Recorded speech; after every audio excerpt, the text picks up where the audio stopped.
അപ്പോൾ നമ്മളെന്താ പരിപാടി 100 ലിറ്റർ പാലിൽ നിന്നും എത്ര നെയ്യ് ഉണ്ടാക്കിയെടുക്കാന്നുള്ളതാ.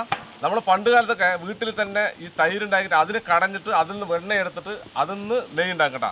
അപ്പോൾ അതേ ഒരു പ്രോസസ്സിങ്ങിലാണ് നമ്മളിപ്പോഴും ചെയ്യാൻ വേണ്ടി പോകുന്നത്. അപ്പോൾ നമ്മൾ 100 ലിറ്റർ പാൽ കൊണ്ടുവന്നിട്ടുണ്ട്. അപ്പോൾ ശരിക്കും പറഞ്ഞാൽ ഇന്നത്തെ കുട്ടികൾക്ക് ചിലപ്പോൾ ഇത് അറിയില്ലായിരിക്കും അല്ലേ, ഇതെങ്ങനെയാണ് വെണ്ണ നെയ്യ് ഉണ്ടാക്കണമെന്നുള്ളത്. അപ്പോൾ പാലിൽ നിന്നാണ് നെയ്യ് ഉണ്ടാക്കുന്നത്. ഇപ്പോൾ പല ടെക്നോളജി ഉപയോഗിച്ച് നെയ്യ് ഉണ്ടാക്കലുണ്ട്.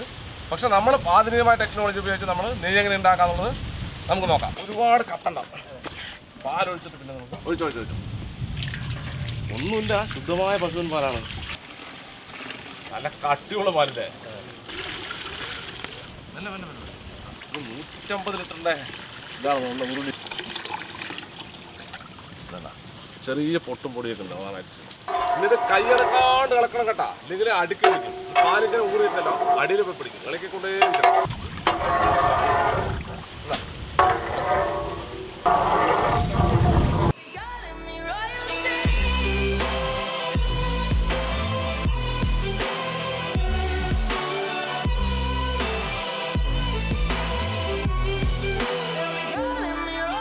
തിളക്കാനായില്ലേ.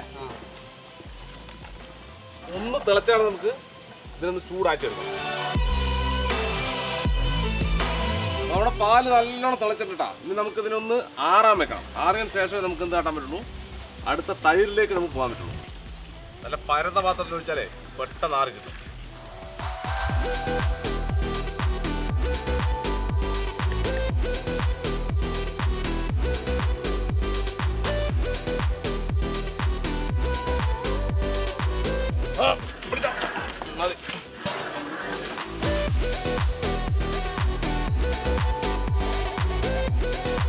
നമ്മുടെ പാലൊരു മുക്കാൽ ചൂടായിട്ടാ, ഒരുപാട് ആറാനും പാടില്ല, ഒരു മുക്കാലായിട്ട്.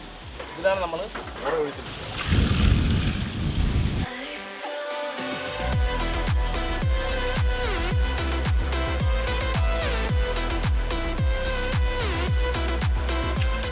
ഇത് നമുക്ക്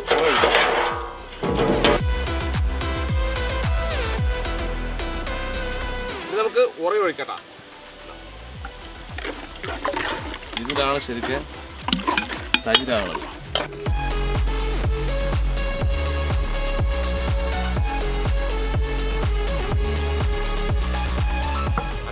മതി.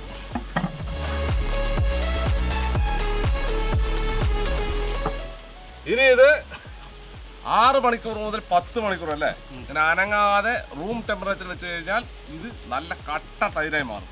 നമുക്ക് എന്തായാലും ഇത് റൂം ടെമ്പറേച്ചർ വെച്ച് കട്ട തൈരായത് നമുക്ക് കാണാം.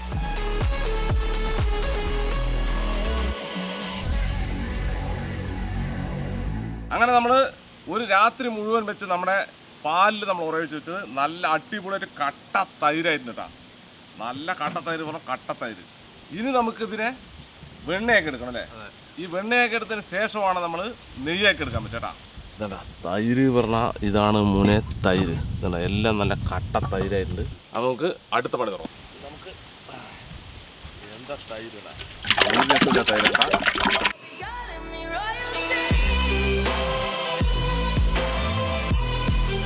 അപ്പോൾ നമുക്കിനി തൈര് കടഞ്ഞ് വെണ്ണയൊക്കെ എടുക്കാം കേട്ടോ. പണ്ട് കാലത്ത് ഇതുപോലൊരു സാധനം കൊണ്ടാണ് ഇങ്ങനെ കടഞ്ഞ് എടുക്കട്ടാ. ഇത് ഒരു സൈഡിൽ തന്നെ വെച്ച് കടയണം. ഇങ്ങനെ ഇതാ ഇങ്ങനെ കടഞ്ഞ്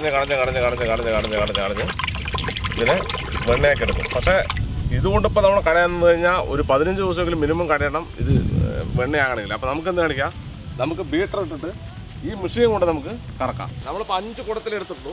ഇനി 5 കുടം നമ്മൾ ബാക്കിയിട്ട് ഏകദേശം 50 ലിറ്റർ നമ്മൾ അടിക്കാൻ വേണ്ടി പോകുന്നത്. അടിച്ചോ, ഒരേ ലെവലിൽ ഒരേ സ്ഥലത്ത് തന്നെ വെച്ച് അടിക്കണം കേട്ടോ. അടിക്കണ്ടേ.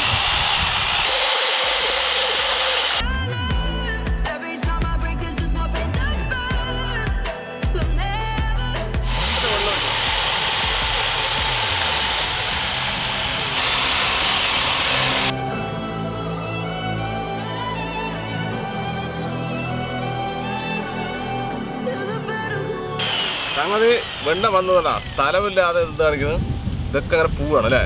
നമുക്കിത് വാരി എടുക്കുന്നത്. ഇതിൽ ഇനിയും സാധനമുണ്ട്, നമുക്കിത് ആദ്യം വാരി എടുക്കാം. അതാണ് ഇതിങ്ങനെ ഉരുണ്ടാക്കിയിട്ട് ഇങ്ങനെ ഇട്ട് കഴിഞ്ഞാൽ അതിലുള്ള തൈരും ഈ മോരൊക്കെ മാറി നിൽക്കും.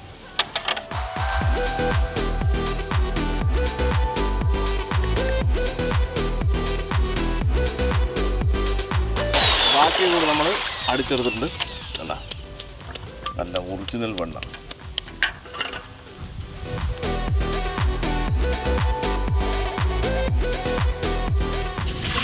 മോര്. ഞാൻ അടുത്ത സെക്ഷൻ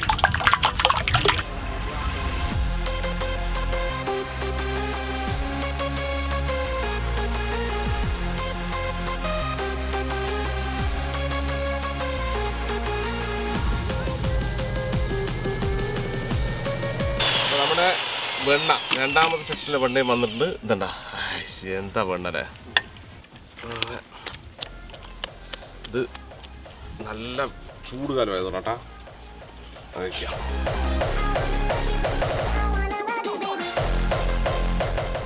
ഇത് കാലാവസ്ഥ മാറുന്ന തോന്നുന്നത് കട്ടിയായാലും കുറയും. കാരണം എന്തോ ഇത് നല്ല തണുപ്പിൽ രാവിലെ വെണ്ണ എടുക്കുന്നതാണ് ഏറ്റവും നല്ലത്. നമ്മൾ ഉച്ചയായപ്പോൾ നമ്മൾ രാവിലെ അടിച്ചപ്പോൾ നല്ല കട്ടിയുള്ള സാധനം കിട്ടിയതാണ്, ഇതുപോലെ കിട്ടി. പക്ഷെ ഉച്ച കഴിഞ്ഞപ്പോൾ എന്തായി, ഇത് ലൂസാകാൻ തുടങ്ങി. അങ്ങനെ നമ്മൾ 100 ലിറ്റർ പാലുമായിട്ട് വന്ന് അത് കാച്ചിയപ്പോൾ അതിലൊരു 10-20 ലിറ്റർ നമ്മൾ നീരാവി പോയിട്ടുണ്ട് കേട്ടോ.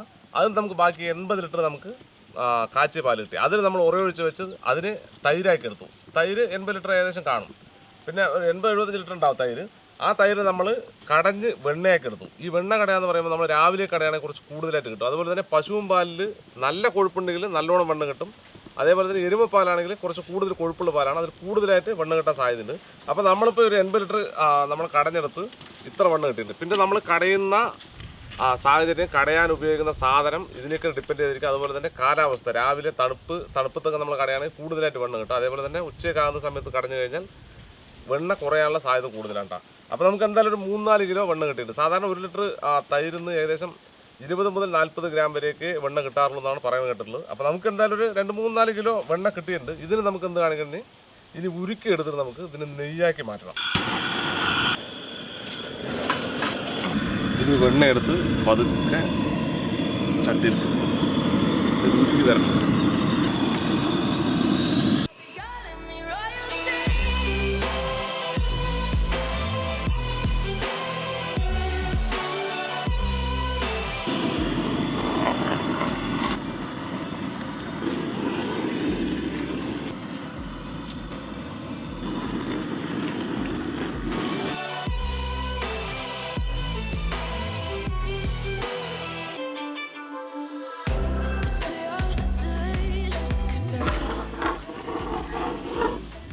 അങ്ങനെ നമ്മുടെ നെയ്യൊക്കെ ഉരുകി സെറ്റായി വന്നിട്ടാ.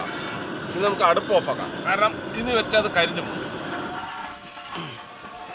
അതാ ഇനി നമുക്കിത് ഊറാൻ വെക്കണം. ഇതെങ്ങനെ നെയ്യ് ആയി എന്നറിയാമെന്നുള്ളത് ചോദിച്ചു കഴിഞ്ഞാൽ ഇതിൻ്റെ അടിയിൽ ഇങ്ങനെ മട്ടുണ്ട്. ഇതെന്താ ഈ മട്ട് ഏകദേശം ഈ കളറിലാകുമ്പോൾ നമുക്ക് എന്ത് കാണിക്കാം, ഇത് അടുപ്പ് ഓഫാക്കാം. ഇനി നമുക്ക് ഇതൊന്ന് ഊറിയിട്ട് ഈ മട്ടക്കടിയിൽ ഊറിയിട്ട് ഇതിനൊന്ന് തെക്കിയെടുത്ത് നമുക്ക് അളവ് നോക്കാം. ഇപ്പോൾ ഏകദേശം ചൂടാറിയിട്ടില്ലേ, മെല്ലെ അരിച്ചെടുക്കാം. ഇത് നാളെ ഒന്നുകൂടെ അരിച്ചെടുക്കണം, എന്നാലേ കറക്റ്റായിട്ട് മട്ട് പോകുള്ളൂ. എന്താ നെയ്യില്ലേ, ഇത് അരിച്ച് നാളെ രാവിലെ ഉണ്ടല്ലോ നമ്മൾ നോക്കണമെങ്കിൽ നല്ല തണുപ്പായി കഴിയുമ്പോൾ നമ്മുടെ കടയിൽ നിന്ന് വാങ്ങിക്കണം അതേ കളറിൽ തന്നെ കിട്ടും. ഇത് ക്ഷമയോടെ സമാധാനത്തിൽ കാച്ചെടുക്കണം. പെട്ടെന്ന് കാച്ചെടുക്കുന്ന സാധനമല്ല, ഒരു 4-5 മണിക്കൂർ സമയമെടുത്ത് കാച്ചെടുത്താൽ നല്ല നെയ്യ് ഉണ്ടാവുള്ളൂ. ഇതിൽ ഇനിയും ശരിക്കും ഊറി വന്നൊരു 50-100 ഗ്രാം എടുത്ത് നെയ്യ് കേട്ടോ. അതാ ഇതാണ് ഇതിൻ്റെ കച്ചറട. ഈ ഒരു ബ്രൗൺ കളറാണ് ശരിക്കും. ഇനി നമുക്കിത് തൂക്കി നോക്കാം അല്ലേ. അപ്പോൾ നമ്മുടെ ഈ പാത്രത്തിന് 1256 ഗ്രാം വെയിറ്റ് ഉണ്ട് കേട്ടോ. അപ്പോൾ പാത്രം നമ്മൾ ആദ്യം തൂക്കിയാണ്. ഇനി നമുക്ക് നെയ്യും കൂടെ വെച്ച് നമുക്ക് തൂക്കാം. 3700 അല്ലേ. അപ്പോൾ 3709 ഗ്രാം കേട്ടോ. ഇത് നമ്മൾ കൃത്യമായി പ്രോപ്പറായിട്ട് എടുത്തല്ല കേട്ടത്. നമ്മൾ ഈ നെയ്യൊക്കെ ഉണ്ടാക്കുന്ന കമ്പനികളിൽ പറഞ്ഞാൽ ആ ചില്ലറൊക്കെ വെച്ച് കറക്റ്റ് കൂളിങ്ങിലും കറക്റ്റ് ടെമ്പറേച്ചറൊക്കെ അഡ്ജസ്റ്റ് ചെയ്തിട്ടാണ് ഈ നെയ്യ് ഉരുക്കിയെടുക്കുക. അത് നമ്മുടെ കാലാവസ്ഥ അനുസരിച്ച് നമ്മൾ ഉച്ച സമയത്തൊക്കെയാണ് നെയ്യ് ഇങ്ങനെ കടഞ്ഞെടുക്കുകയാണെങ്കിൽ അത് കുറവായിരിക്കും വെണ്ണ ലഭിക്കാനുള്ള സാധ്യത. ഒരു 5 മുതൽ 6 കിലോ വരെ നമുക്ക് കിട്ടും. ഇതിപ്പോൾ ഏകദേശം 4 കിലോ നമുക്ക് കിട്ടിയിട്ടുണ്ട്. കുഴപ്പമില്ലാത്ത സാധനമാണ് നമുക്ക് കിട്ടിയിരുന്നത്. പിന്നെ അതുപോലെ തന്നെ ഇതിൻ്റെ ലാഭം എന്താണെന്ന് ചോദിച്ചു കഴിഞ്ഞാൽ ഇപ്പോൾ 4 കിലോ ആണെങ്കിൽ നമ്മൾ നെയ്യ് വാങ്ങണ കണക്കിനാണെങ്കിൽ നമുക്ക് നഷ്ടമാണ്. ഏകദേശം 700 മുതൽ 1000 ചില്ലാൻ രൂപ വരെ നെയ്ക്ക് വിലയുണ്ട്. പാല് 52 രൂപയാണ് 1 ലിറ്ററിന് വില അല്ലേ. അപ്പോൾ 100 ലിറ്റർ പാല് പറഞ്ഞാൽ 5200 രൂപയായി പാലിന്. അപ്പോൾ ഈ നെയ്യ് കിട്ടിയാൽ നമുക്ക് പോരാ ശരിക്കും. കാരണം നെയ്യ് മാത്രമല്ല അവർ ഉദ്ദേശിക്കുന്നത്, നെയ്യ് ശരിക്കും പറഞ്ഞാൽ പാലിനെ തന്നെ ക്രീമാക്കി എടുത്തിട്ട് ആ ക്രീമിൽ നിന്ന് നെയ്യുരുക്കുന്ന ഒരു പരിപാടി ഉണ്ട്. വെണ്ണ ഉണ്ടാക്കി അതൊന്ന് നെയ്യുരുക്കുന്ന പരിപാടിയൊക്കെ ഉണ്ട്. അത് മെഷീനറി സെറ്റപ്പ് ഒക്കെ ഉണ്ടാ. ഇത് നമ്മൾ നാടൻ രീതിയിൽ എങ്ങനെയാണോ നമ്മുടെ നാട്ടിൽ വീട്ടിൽ നെയ്യെടുത്തുകൊണ്ട് ഇരുന്നത് എന്നുള്ളതാണ്. അപ്പം നമ്മൾ നെയ്യെടുക്കാൻ വേണ്ടിയിട്ടല്ല ആ തൈര് ഉണ്ടാക്കുക. തൈര് നമ്മൾ ഉപയോഗിക്കാൻ വേണ്ടി ഉണ്ടാക്കുന്നത്. അതും നമ്മൾ എന്ത് കാണിക്കും, കുറച്ചുകൂടി ഊറ്റിട്ട് ആ നെയ്നെയും കൂടി ഉണ്ടാക്കി നമ്മൾ കുട്ടികൾക്ക് കൊടുക്കാനും മോരുമായി തൈരുമായി കുറച്ച് തൈര് അങ്ങനെ കുറച്ചേ നമ്മൾ എടുക്കുകയുള്ളൂ. ഇപ്പോൾ നമ്മൾ 1 ലിറ്റർ തൈരൊക്കെ നമ്മൾ വീട്ടിൽ മറ്റേ കടഞ്ഞെടുക്കുന്നത് എത്രയൊക്കെ കിട്ടാറുള്ളൂ നമ്മുടെ വീട്ടിൽ. നമ്മൾ മുന്നേ നമ്മുടെ വീട്ടിലുണ്ടായിരുന്ന കേട്ടോ. ഇപ്പം ഒന്നും എടുക്കില്ല. ആ പഴയ രീതിയിൽ ഇങ്ങനെ കടഞ്ഞ് ആ സാധനം എടുക്കും. അപ്പോൾ നമ്മൾ നിങ്ങളെ കാണിക്കാൻ നെയ്യ് ഉണ്ടാക്കുന്നത് എങ്ങനെയാണെന്നുള്ളത് നമ്മൾ കൃത്യമായിട്ട് സാധനം നമുക്കിങ്ങനെ ഊറ്റിയെടുത്താൽ ഇത് കിട്ടുക എന്നുള്ളതല്ല. അത് പല സാധനങ്ങളും ഒരു പ്രൊഡക്റ്റിൽ പല സാധനങ്ങളും വരുമ്പോഴാണ് ലാഭം ഉണ്ടാകുക. ഒരു പ്രൊഡക്റ്റിൽ നമ്മൾ പാല് മാത്രം വാങ്ങിക്കൊണ്ട് നെയ്യ് ഉണ്ടാക്കുകയാണെങ്കിൽ നമുക്ക് നഷ്ടം ഉണ്ടാവുള്ളൂ. പിന്നെ ഈ നെയ്യ്ക്ക് ഇപ്പോൾ 4 കിലോ പറഞ്ഞു കഴിഞ്ഞാൽ നമ്മുടെ പണിക്കൂലി സാധനങ്ങളൊക്കെ കൂട്ടിക്കഴിഞ്ഞാൽ 2500 രൂപയ്ക്ക് വിറ്റാലും ശരിക്കും പറഞ്ഞത് മുതലല്ല. അപ്പോൾ അത് കുറേ ഇപ്പം പാല് മറ്റേ തൈരിന്ന് വെണ്ണ കടഞ്ഞെടുത്ത് കഴിഞ്ഞാൽ അത് മോരാവും, സംഭാരം വെക്കാൻ പറ്റും. അങ്ങനെ കുറേ പ്രോസസ്സിലൂടെയാണ് അവർ ഇതിൻ്റെ ലാഭം കണ്ടെത്തുന്നത്. നമ്മുടെ ലക്ഷ്യം എന്താണെന്ന് വെച്ച് കഴിഞ്ഞാൽ നമ്മൾ അറിയാത്ത ആളുകൾക്ക് പാലിന്ന് എങ്ങനെ അതിനെ കാച്ചി ഉറയൊഴിച്ച് തൈരാക്കി ആ തൈരിൽ നിന്ന് വെണ്ണയെടുത്ത് വെണ്ണയിൽ നിന്ന് എങ്ങനെ നെയ്യെടുക്കണം എന്നുള്ളതായിരുന്നു നമ്മുടെ ലക്ഷ്യം. അതേപോലെ തന്നെ ലാസ്റ്റ് കാച്ചുന്ന സമയത്ത് മുരിങ്ങയുടെ ഇലയൊക്കെ ഇട്ട് കാച്ചി എടുക്കാറുണ്ട്. അത് മൂത്ത് കഴിയുമ്പോൾ നെയ്യ് മൂത്തു എന്നുള്ളതാണ്. അതേപോലെ ഈ മൂത്ത നെയ്യ് പറഞ്ഞാൽ നമുക്ക് ഇതിനേക്കാളും കളർ കുറച്ച് വേണമെങ്കിലും എടുക്കാം, അതിന് കൂട്ടിയിട്ട് വേണമെങ്കിലും എടുക്കാം. അപ്പോൾ ഈ കളർ നമുക്ക് രാവിലെ ആകുമ്പോൾ നമ്മൾ ബോട്ടിലാക്കി വെച്ച് കഴിഞ്ഞാൽ നമ്മൾ കടയിൽ കിട്ടുന്ന അതേ സാധനം തന്നെ ആയി മാറും കേട്ടോ. അപ്പോൾ ഇതാണ് എൻ്റെ കറക്റ്റ് പരുവം. നമ്മൾ കുറേ സാധനങ്ങൾ കണ്ടത് പിന്നെ നമ്മുടെ വീട്ടിലേക്ക് മുന്നുണ്ടാക്കിയതിൻ്റെ ഒരു അനുഭവം വെച്ച് നമ്മൾ ചെയ്തതാണ്. അപ്പോൾ എന്തായാലും വീഡിയോ ഇഷ്ടമായാൽ തീർച്ചയായും ലൈക്ക് ചെയ്യുക, ഷെയർ നിങ്ങളുടെ കൂട്ടുകാരിലേക്ക് എത്തിക്കുക. അതുപോലെ തന്നെ ഇതുപോലുള്ള വ്യത്യസ്തമായ വീഡിയോ നിങ്ങൾക്ക് ലഭിക്കുകയാണെങ്കിൽ നമ്മുടെ ഈ ചാനൽ മറക്കാൻ സബ്സ്ക്രൈബ് ചെയ്യുക. തുടർന്ന് ബെല്ലൈക്കൺ കൂടി എനേബിൾ ചെയ്താൽ ഞങ്ങൾ അപ്ലോഡ് ചെയ്യുന്ന ഇതുപോലുള്ള വ്യത്യസ്തമായ വീഡിയോകളെല്ലാം നിങ്ങൾക്ക് നോട്ടിഫിക്കേഷൻ എത്തിച്ചേർന്നിരിക്കും. അപ്പോൾ ഇതിൽ നല്ല അടിപൊളി വീഡിയോ വീണ്ടും കാണാം. ബൈ. സാധാരണ നമ്മൾ എന്ത് സാധനം ഉണ്ടാക്കി എല്ലാവരും കൊടുക്കും, പക്ഷേ ഇത് ഞാൻ ആരും കൊടുക്കില്ല കേട്ടാ. ഇത് ഞാൻ എൻ്റെ വീട്ടിലേക്ക് ഞാൻ എന്തിന് നെയ്യ് ദോശ, നെയ്യ് റോസ്റ്റ്, നെയ്യ് ഓംപ്ലേറ്റ്, അങ്ങനെ നെയ്യിൽ മുട്ട പുഴുങ്ങിയത് ഇങ്ങനെയുള്ള പരിപാടികളായിരിക്കും എൻ്റെ വീട്ടിൽ മൊത്തട്ട. അപ്പോൾ എന്നിട്ട് മണം എന്ന് പറഞ്ഞാൽ ഭയങ്കര മണം കേട്ടാ. ഒരു രക്ഷയില്ലാത്ത മണം. അപ്പോൾ ഓക്കെ ബൈ.